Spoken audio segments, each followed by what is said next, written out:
In this video, we will talk about the rhetorical communication tradition, from the fundamental law of rhetoric, principles, paradigms, modes of persuasion to critical thinkers and the power of words. That fighting for women's rights has too often become synonymous with man-hating. If there is one thing I know for certain, it is that this has to stop. She does make a compelling case. There really is a persuasive quality in the way she addresses the public. Have you heard about the rhetoric communication tradition? It seems like her speech and delivery really takes off from the same communication tradition. The rhetorical tradition treats communication as a form of an artful public address. It focuses on how the sender persuades their audience with the use of symbols, style of speech, and mode of delivery. The rhetorical tradition of communication is linked to where the discipline of communication initially started, in the 5th century BC in Greece. During that time, the art of persuasion often came in mind when discussing about the rhetorical tradition, since communication and information go hand in hand with educated societies and individuals. Plato wrote about rhetoric in the form of dialogues with Socrates as the main character. Through this, the dialectic, or a process of question and answers that would lead to the ultimate truth and understanding, was born. This was a great contribution to the classical rhetorical theory that, ironically, Plato was very critical of. In Gorgias, he stated that because rhetoric does not require a unique body of knowledge, it is a false rather than true art. Aristotle defined rhetoric as the ability to see what is possibly persuasive in every given case. With that said, based on the rhetorical communication tradition, communication operates by persuading people to believe what is being said. Aristotle gave 3 pillars or persuasive appeals: pathos, ethos, logos. I have a dream. My 4 little children will one day live in a nation where they will not be judged by the color of their skin, but by the content of their character. I have a dream today. It has been 56 years since the day that Martin Luther King Jr. gave his famous speech, "I Have a Dream," in Washington, D.C., and up to this day, this speech is considered one of the most powerful speeches, and that is because of his credibility. He was a member of the executive committee of the National Association for the Advancement of Colored People and was president of the Southern Christian Leadership Conference, an organization that was created to provide the civil rights movement at that time with new leadership. With that said, this clip can be considered an example of a speech that was considered powerful because of its ethos, or the appeal based on the credibility of the speaker. There are many factors of credibility, such as the speaker's reputation, his or her experience and achievements, the position he or she holds, his knowledge on the subject matter, and the way he or she presents himself to the audience, most of which were good in Martin Luther King Jr.'s case. I wasn't born in this country. I didn't grow up in any one particular religion. I have a mixed race background, and I'm gay.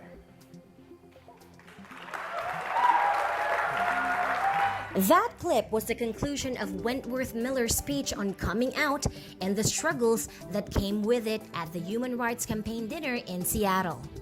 By telling his story, he was able to persuade people of the importance of making gay people feel that they are not alone, and that is an example of pathos, or the appeal based on emotion. Other ways of stimulating the emotions of the audience are showing a powerful image or video, or explaining the topic by connecting it to the things they already know and experiences they have already went through. So let's get started with anxiety management. 85% of people tell us that they're nervous when speaking in public. And I think the other 15% are lying. Okay? We could create a situation where we could make them nervous too. In fact, just this past week, a study from Chapman University asked Americans, what are the things you fear most? And among being caught in a surprise terrorist attack, having your identity stolen, was public speaking. Among the top 5 was speaking in front of others. This is a part of Matt Abrams' talk called Think Fast, Talk Smart, Communication Techniques. Remember when he mentioned a percentage? A study conducted by Chapman University and the results of that study? That is one way of how logos, or the appeal based on logic, can be used. An argument or speech is logical if it is supported by reliable data, facts, statistics, tests, and research. It is important to balance pathos, ethos, and logos because too much or too little of even one of these pillars may be the reason why the audience does not believe in the speaker. Logos should always be strong, but the level of strength of pathos and ethos should be based on what the subject matter is and who is listening to it. Cicero also had a great contribution to the rhetoric tradition. He came up with the 5 canons or steps of speech preparation. The first step is the invention and the creation of valid arguments based on logic. The next step is to arrange those arguments in a way that will meet the purpose of getting the audience to believe the arguments being made. For Aristotle, the logical appeals should be the main arguments, while the appeals to ethos and pathos should be part of the introduction and the conclusion of a speech. After arranging his arguments, the writer should consider the style of his or her speech, specifically his or her language choices that will entertain the audience and as a result will up the chance of the argument to be believed by them. The next step is memory. Back in the classical period, it was important to memorize the arguments and the speech. Nowadays, the same cannot be said because the use of notes, cue cards, and teleprompters are often part of a speech and has taken the place of memory. The last step is the delivery, which includes all aspects of the speech.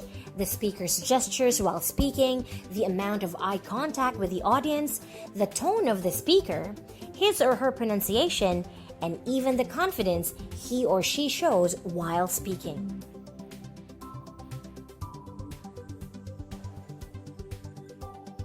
Stephen Tolman represented the modern era by contributing to the rhetoric tradition through his development of the Tolman model as a means of constructing persuasive arguments. For Tolman, there are 6 important factors to consider when making the argument. There's the claim or the argument itself, the grounds or the facts that the argument is based on, the warrant which connects the grounds to the claim, the backing which supports the warrant, the qualifiers such as possibly or certainly which show the strength of the claim, and the rebuttal, which is the exceptions or the counter-arguments of the claim. For Tolman, to be effective, the speaker must find a claim that people will be interested in and find facts that will support and justify that claim. With the help of rhetoric communication tradition and the concepts introduced by its contributors such as Aristotle, Cicero, and Stephen Tolman, people will be able to create a good and strong argument and make a better judgment of the speech or arguments being presented to them. It can be used by people to think before making a judgment. It reminds them to consider the context behind what is being said before deciding how they view or feel about it and how they view and feel about the speaker as well. The rhetorical tradition can be applied nowadays through a speaker asking the audience questions that they are not required to answer, but will leave them thinking of it and the answer even after the speaker is finished talking. Or through advertising, in which we find typical elements of persuasive communication, which deliberately aim to influence knowledge, assessments, attitudes, behavior in certain areas of human activity with respect to the promotion or sale of a product or service. or in politics and campaigning, in which electoral candidates give a platform that they hope would persuade the voters to write their names on the ballot. It can also be applied to a person's everyday life through obtaining speaking to a person about his or her beliefs or stand on a matter and persuade the listener to believe, or as well as through sharing a story or experience that will evoke the thoughts and emotions of their listener, which are two main purposes of the tradition. With that said, communication is an essential part of human existence. And because persuasion is one of the natural and most frequent uses of communication, a rhetorical dimension can be found in almost every aspect of it.